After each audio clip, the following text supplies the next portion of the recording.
The wind howled across the Arctic Research Station Helios 7 as Captain Maya Rodriguez tracked the unusual heat signature on her thermal scanner. At -40 degrees, even breathing felt like swallowing shards of glass, but after 15 years of Arctic Ranger service, Maya had learned to ignore such discomforts. What she couldn't ignore was the massive heat bloom that had appeared on their sensors 3 hours ago, moving with deliberate purpose through the perpetual darkness of the polar winter. "Control, this is Rodriguez," she whispered into her comm, following thermal signature bearing north-northeast. "Whatever this is, it's big. At least 4 meters long based on the heat dispersion." "Copy that, Captain," came the response from Dr. James Kumar, the station's lead xenobiologist. "Remember, observation only. If it is what we think it is." Maya didn't need him to finish. The reports had been flooding in for weeks, sightings of something that shouldn't exist on Earth. The indigenous people called them Amarok, after their legends of giant wolves. The scientific community had more sterile terms, species XK-771, or shadowclaws, as the field teams had dubbed them. Whatever you called them, they were definitely not from Earth. The heat signature led her to a deep crevasse in the ice sheet. Maya activated her suit's enhanced vision, the world transforming into sharp relief despite the darkness. That's when she saw it, and every survival instinct screamed at her to run. The creature was massive, its body covered in what looked like naturally occurring armor plates that shifted with an almost liquid grace. 6 limbs ended in wickedly curved claws that could easily tear through the reinforced plasteel of their defensive barriers. But what caught Maya's attention were its eyes, 4 of them, arranged in a diamond pattern, each one glowing with an intelligence that sent chills down her spine. The Shadowclaw was injured. A deep gash ran along its side, the wound steaming in the frozen air as its bioluminescent blood dripped onto the ice. More concerning was the way it held one of its rear legs, the limb clearly broken. The creature's head snapped toward her, all 4 eyes fixing on her position. Maya felt the weight of that gaze like a physical thing. "Control, I have visual confirmation," she whispered. "And we've got a situation. The specimen is injured. Do not approach," Dr. Kumar's voice crackled with static. "We're sending in the medical drones." Negative on the drones, Maya responded, noting how the creature's armor plates rippled at just the sound of her voice. "It's too unstable. We'll spook it." The Shadowclaw let out a sound that Maya felt more than heard, a subsonic rumble that made her teeth ache. But there was something in that sound, pain, yes, but also something else. Fear. No, that wasn't quite right. Resignation, maybe. The kind of sound a wounded predator makes when it knows it's cornered. Maya made a decision that went against every protocol and probably several laws regarding interaction with extraterrestrial life. She slowly reached up and deactivated her suit's defensive systems. The soft whine of the powered armor dying away seemed deafening in the Arctic silence. "Captain Rodriguez, what are you doing?" Dr. Kumar's voice was sharp with alarm. "Making first contact," she replied, and switched off her comm. Moving with deliberate slowness, Maya removed her helmet. The cold hit her like a sledgehammer, but she forced herself to take slow, steady breaths. The Shadowclaw watched her every move, its armor plates shifting in patterns she suspected carried meaning. She remembered her xenobiology training. Among pack predators, direct eye contact was often a challenge. She kept her gaze slightly averted. "Okay," she said softly, her words forming clouds in the frozen air. "You're hurt. I can help. But you're going to have to trust me." The creature's response was another rumble, but this time it was different, questioning rather than threatening. Maya took that as encouragement. She reached into her medical kit and pulled out a universal plasma sealant, designed to work with any carbon-based biology. The Shadowclaw's plates rippled again, but it didn't move as she took one careful step forward. "I'm going to move closer now," she narrated, keeping her voice steady and calm. "Just going to help with that wound. No tricks. The next few minutes were among the longest of Maya's life. Each step was a negotiation, each movement a conversation without words. The Shadowclaw's eyes never left her, but gradually, the hostile tension in its massive frame began to ease. When she finally got close enough to apply the sealant, she could feel the heat radiating from its body, smell the alien musk of its breath.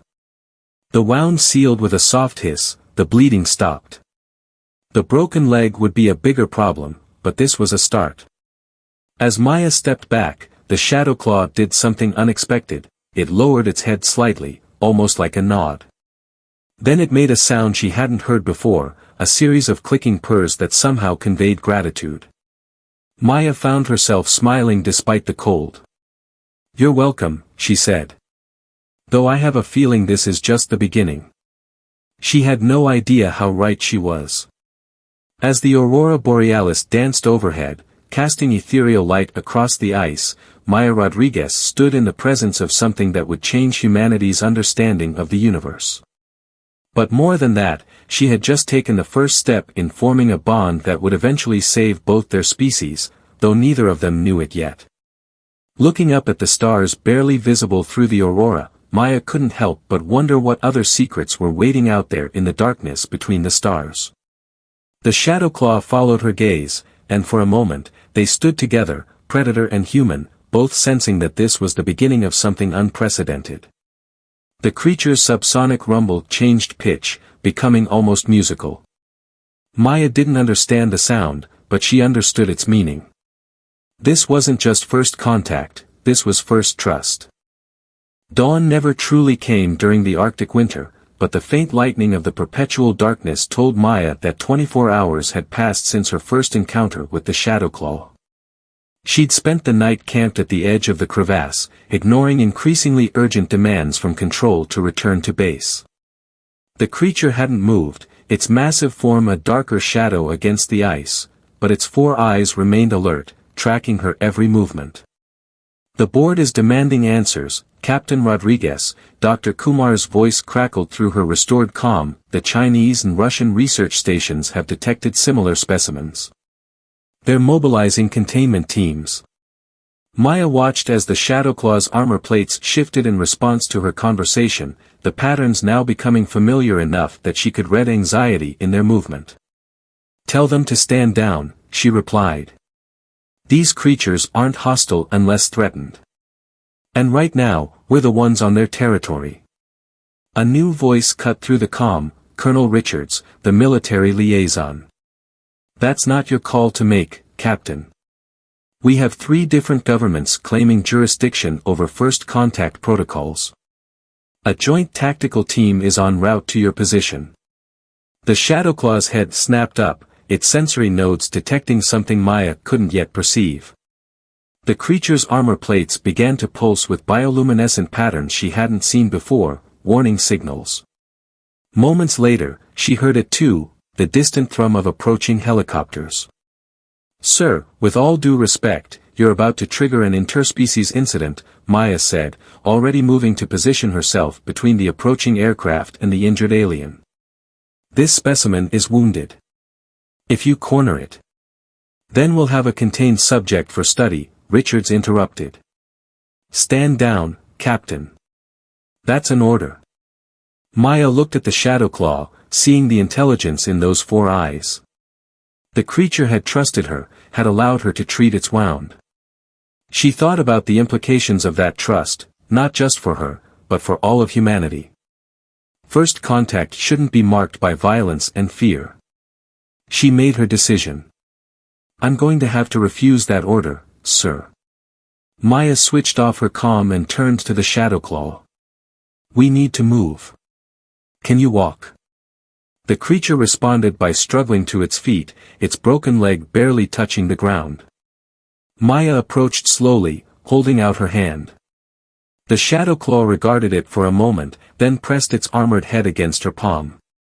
The texture was surprisingly warm, almost vibrating with the complex patterns flowing beneath the surface. "Okay, big guy. I know somewhere we can go, but you'll have to trust me completely." The helicopters were getting closer. Maya could see their searchlights cutting through the darkness now. The shadow claw made that musical rumbling sound again, and Maya understood, trust went both ways. She led the creature deeper into the maze of ice crevasses, drawing on 15 years of Arctic Ranger experience. There was an old research station 3 kilometers east, abandoned during the last funding crisis but still maintained by automated systems. More importantly, it was built into the ice itself, shielded from thermal scanning. The journey was slow and painful. The shadow claw moved with remarkable grace despite its injury, but every step clearly caused it pain. Maya found herself talking constantly, partly to distract the creature, partly to distract herself from the knowledge that she'd just thrown away her career. My grandfather used to tell me stories about the old ways, she said as they navigated a particularly narrow ice passage. How his people would form bonds with the great predators of the north. Not taming them, but understanding them. Respecting them. The Shadowclaw's clicking purr suggested it understood more than just her tone. They reached the station just as the helicopter searchlights began sweeping their previous location. Maya quickly keyed in her emergency access code, praying the backup generators were still functioning. The door slid open with a groan of protest, revealing a dark corridor barely large enough for the Shadowclaw to squeeze through. Inside, emergency lights flickered to life, casting everything in a dim red glow. The Shadowclaw's armor plates reflected the light, creating complex patterns across the walls. Maya quickly accessed the station's systems, initiating total lockdown and disabling the thermal signatures. As the heavy blast doors sealed behind them, she heard the helicopters passing overhead. "Welcome to your new temporary home," Maya said, watching as the creature carefully explored the space. "Let's see what we can do about that leg." The station's medical bay was basic but functional. Maya found herself grateful for the xenobiology courses she'd been required to take during ranger training. The Shadowclaw's physiology was alien, but certain principles remained constant. She fashioned a proper splint using composite materials from the station supplies, all while maintaining a steady stream of conversation. As she worked, she noticed something extraordinary. The creature's armor plates had begun mimicking her speech patterns, creating rippling waves of bioluminescence that matched her voice. It was learning, adapting, trying to communicate in its own way. "You're not just some animal, are you?" Maya mused as she secured the last piece of the splint. "You're a refugee. Like all the others we've been seeing. The question is, what are you running from?" The Shadowclaw's response was unexpected. Its armor plates shifted to project a three-dimensional pattern in the air between them, a star map. But what caught Maya's attention was the massive shape moving through those stars, something that made the Shadowclaw's impressive form seem insignificant by comparison. A warning, Maya realized. Not just first contact, but first warning.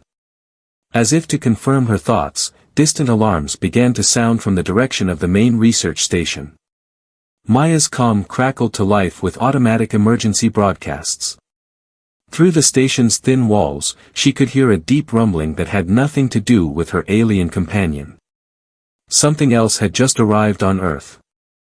The ground trembled beneath the abandoned research station as Maya studied the emergency broadcasts flooding her comm. Multiple objects had entered Earth's atmosphere, their trajectories marking a deliberate pattern across the Arctic Circle. The Shadowclaw's armor plates pulsed with increasing urgency, its star map projection showing the massive shape moving closer to Earth's position. "They're hunters, aren't they?" Maya asked, watching as the creature's bioluminescent patterns formed what looked like scenes of destruction. "And you're not just running, you're trying to warn us." The Shadowclaw's clicking purr took on a mournful tone. Its projection shifted, showing dozens of worlds, each one going dark as the shape passed through their systems. Maya felt a chill that had nothing to do with the Arctic cold. This wasn't just an invasion, it was an extinction event. Her comm crackled again, this time with Dr. Kumar's voice breaking through the emergency channels. "Captain Rodriguez, if you're receiving this, we need you. These objects, they're releasing something into the atmosphere. Some kind of biological agent. The specimens at the Russian and Chinese stations are becoming aggressive, turning on their handlers. Maya looked at her companion, seeing the same intelligence and trust that had drawn her to protect it. But not you. You're different. You're fighting whatever this is. The creature's armor plates rippled in confirmation. It struggled to its feet, testing the splinted leg. The break hadn't fully healed, but the advanced medical compounds Maya had used were accelerating the process. The shadow claw moved to the station's viewport, its 4 eyes fixed on the horizon where strange lights had begun to dance alongside the aurora.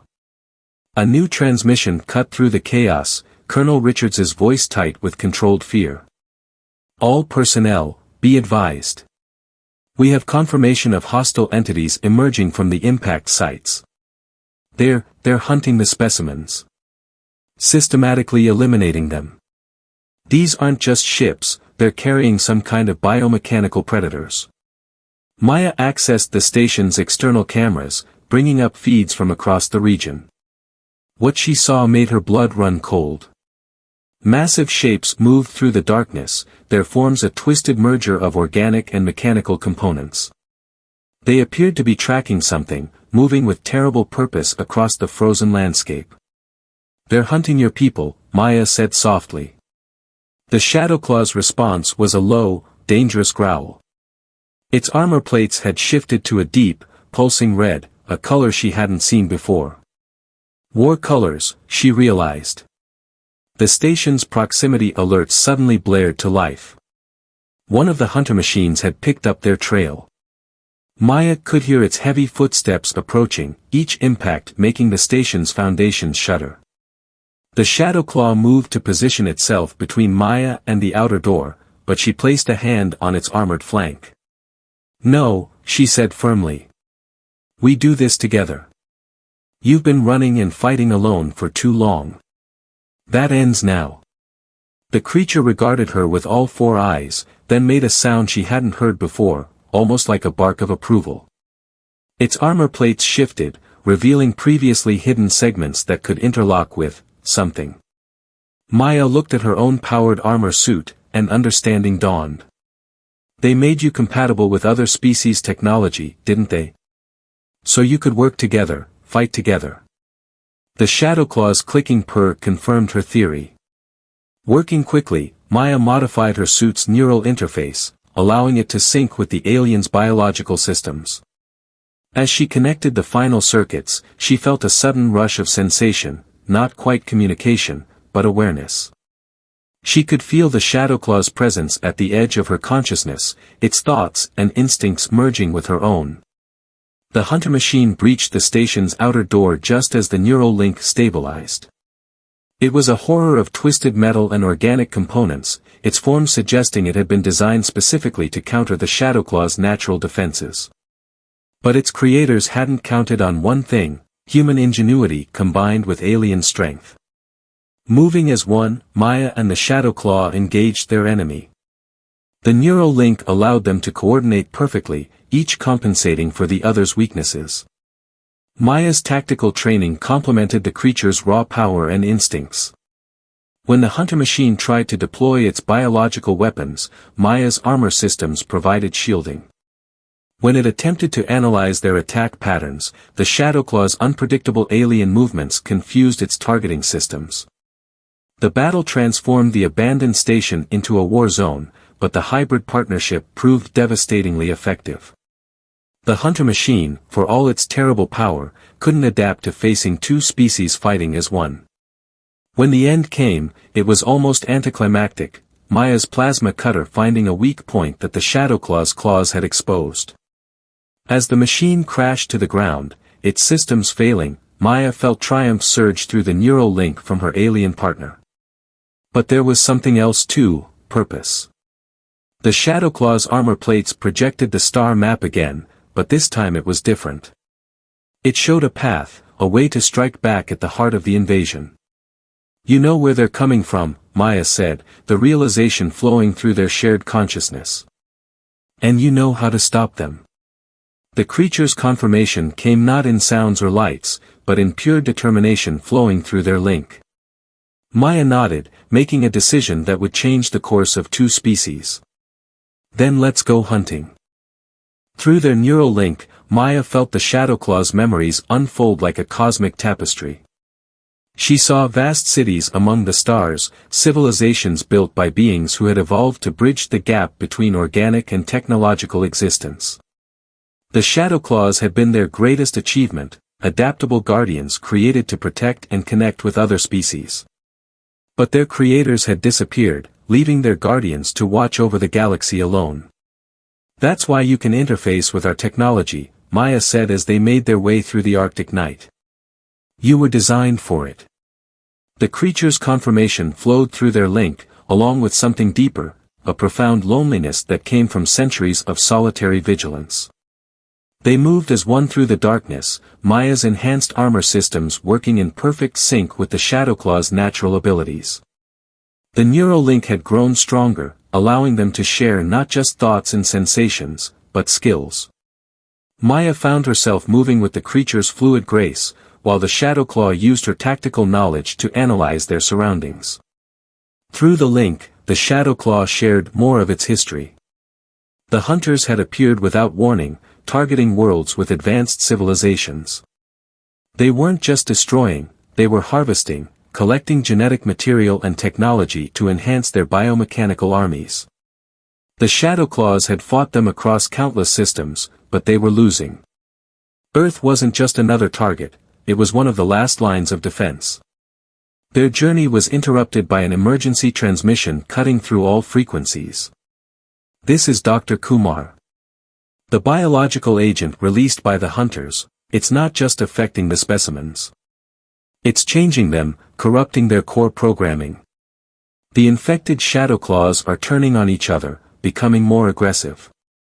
But they're also interfacing with our technology, using it against us.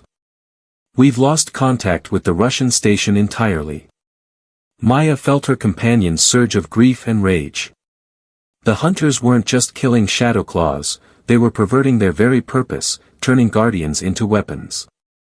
Through their link, Maya shared memories of Earth's history, of similar tactics used in human wars. The parallel understanding deepened their bond. They crested a ridge, and Maya's breath caught in her throat. The main research station lay below, but it was almost unrecognizable. Biological growth had merged with the structure, creating a nightmarish fusion of metal and living tissue. Corrupted Shadowclaws prowled the perimeter, their once beautiful armor plates now twisted and malformed. Hunter machines moved among them, seeming to direct their actions. My God, Maya whispered, but it wasn't just her voice. The words emerged as a harmonic blend of human speech and the Shadowclaw's subsonic communications. Their merger was becoming more complete. Through their enhanced senses, they detected movement inside the station. Human survivors had barricaded themselves in the central laboratory, but they weren't just hiding. Dr. Kumar's team was working on something, racing against time as the hunters closed in. A familiar voice crackled through Maya's comm, Captain Rodriguez. Colonel Richards sounded different, strained but determined. If you're out there. Kumar's team has found something. The Shadowclaws, they're not just compatible with our technology. They can purge the hunter's corruption, but only when linked with a human consciousness. Something about our neural patterns stabilizes their core programming. Maya felt her companion's excitement surge through their link. This was why the hunters had come to Earth, not just for conquest, but out of fear. Human consciousness could turn their own weapons against them. Their shared revelation was interrupted by a massive tremor. The ground split open as something emerged, a hunter machine larger than any they'd seen before. Its surface writhed with corrupted biological components harvested from a dozen worlds. This wasn't just a weapon, it was a mobile command center, coordinating the invasion across the planet. Through their link, Maya and the Shadowclaw shared the same thought: if they could reach it, interface with its systems, they might be able to send a signal that would free all the corrupted guardians at once. But the facility was heavily guarded, and the hunters' biological weapons were specifically designed to break the bond between human and Shadowclaw. The neural link is killing you, Captain. Dr. Kumar's voice was heavy with concern. The deeper the connection, the more strain it puts on your nervous system. If you maintain it much longer. Maya felt her companion's immediate reaction, protective, wanting to break the connection to save her. She pushed back through their link, sharing her determination. Some things were worth the ultimate sacrifice. The Shadowclaw's response was unexpected. Through their connection, it shared ancient knowledge, a way to make their merger permanent. It would mean crossing a line that neither species had dared before, becoming something entirely new. The decision would have to be unanimous, irreversible. As the hunters' forces began to move toward the laboratory where humanity's last hopes worked frantically to develop a weapon, Maya and her companion stood on the precipice of transformation. Below them, the fate of two species hung in the balance. Above them, the aurora painted the sky in colors that seemed to bridge the gap between Earth and the stars. Their choice would change everything. But first, they had to survive the night. The decision to merge completely took less than a heartbeat. Through their neural link, Maya and the Shadowclaw shared not just thoughts but absolute certainty. As the ancient protocols activated, Maya felt her consciousness expanding, merging with something vast and ancient. The Shadowclaw's memories became her memories, its instincts her instincts. They were no longer two beings working in harmony, they had become something entirely new. The transformation was visible. The Shadowclaw's armor plates flowed like liquid metal, integrating with Maya's powered armor. Her neural patterns stabilized the alien technology, while the Guardian's adaptive biology enhanced her human capabilities. They moved as one being, neither human nor alien, but a perfect synthesis of both. Through their enhanced senses, they detected Dr. Kumar's team working frantically in the laboratory. The scientists had discovered something crucial: the hunters' biological weapons weren't just corrupting the Shadowclaws, they were trying to access the Guardian's original programming. If they succeeded, they would gain control of technology designed to protect all sentient life. The facility's defenses are failing, Colonel Richards reported through the comm. Kumar needs 10 more minutes to complete the countermeasure. We'll try to buy you time, but, his transmission cut off as another tremor shook the ground. The merged being that was both Maya and Shadowclaw moved with impossible speed and grace. Their combined knowledge let them see the pattern in the hunters' movements, the mathematical precision behind their seemingly chaotic attacks. More importantly, they understood why Earth had been chosen as the final battleground. Humans weren't just compatible with Shadowclaw technology, they were the missing piece of an equation started eons ago. The Guardian's creators had seeded the galaxy with their technology, waiting for species that could complete their work. Humanity's unique neural patterns could stabilize and enhance the Guardian's abilities in ways their original creators never imagined. The hunter machines had come to Earth not to destroy, but to prevent this very evolution from occurring. Through their merged consciousness, Maya/Shadowclaw realized the truth: the hunters were autonomous weapons that had broken free from their own creators, seeking to prevent the rise of any force that could challenge them. They fought their way through waves of corrupted Guardians, each encounter more painful than the last. These were their kin, twisted into weapons, but the merged consciousness knew how to reach them. Every touch, every connection carried the pure code of their shared existence, human consciousness merged with Guardian programming. One by one, the corrupted Shadowclaws began to awaken, their original purpose restored. The massive Hunter Command Center detected the threat and responded with overwhelming force. The ground erupted as biological weapons systems emerged, filling the air with spores designed to break the connection between species. But the merger was complete, unprecedented. What was meant to divide them only made their bond stronger. Through their enhanced senses, they detected Dr. Kumar's success. The team had cracked the Hunter's core programming, finding a fatal flaw. The countermeasure was ready, but it needed to be uploaded directly into the command center's neural network. The only way to get close enough was to fight through an army of hunter machines and corrupted Guardians. The merged being moved like lightning, their hybrid form allowing them to adapt to each new threat.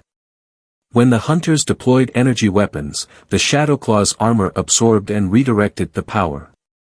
When they faced biological attacks, Maya's human immune system, enhanced by Guardian technology, neutralized the threat. They were no longer fighting as two allies, they were fighting as a glimpse of what both species could become. The final battle at the command center was both terrible and beautiful. The hunters deployed everything in their arsenal, but they couldn't adapt to fighting something that existed beyond their parameters. The merged consciousness was a prototype for a new kind of existence, one that proved cooperation was stronger than conquest. As they interfaced with the command center systems, Maya/Shadowclaw broadcast the countermeasure across the planet. The effect was immediate and dramatic. Hunter machines fell silent, their corrupted programming purged. Shadowclaws everywhere awakened to their true purpose, their connections with nearby humans strengthening rather than breaking. The threat was over, but the change was just beginning. Through their shared consciousness, Maya and her companion made a choice. Their merger wouldn't be the last, they would become the first of many bridges between species. The Guardians would no longer watch alone, and humanity would no longer face the stars in isolation. As the Arctic sun finally broke through months of darkness, painting the ice in colors that matched the Shadowclaw's bioluminescence, the merged being felt something that belonged to both species and neither, hope. Above them, the stars seemed brighter, filled with possibilities that neither humans nor Guardians could have imagined alone. Dr. Kumar's voice came through their enhanced communications, filled with awe. Captain Rodriguez, what you've become, this changes everything. The being that was both Maya and Shadowclaw looked toward the horizon, where more of their kind were emerging, drawn to the possibility of connection. Their response came in harmony, human words carried on subsonic waves. No, they said, their voice bridging worlds. This is just the beginning. Across the Arctic ice, under a sky that seemed full of promise, human and Guardian consciousness merged and evolved. They had started as two species, one seeking to protect, one seeking to understand. They had become something more, proof that the greatest strength lies not in isolation, but in the courage to trust, to change, and to grow together. The stars above seemed to pulse in rhythm with their shared heartbeat, and for the first time in centuries, neither species felt alone.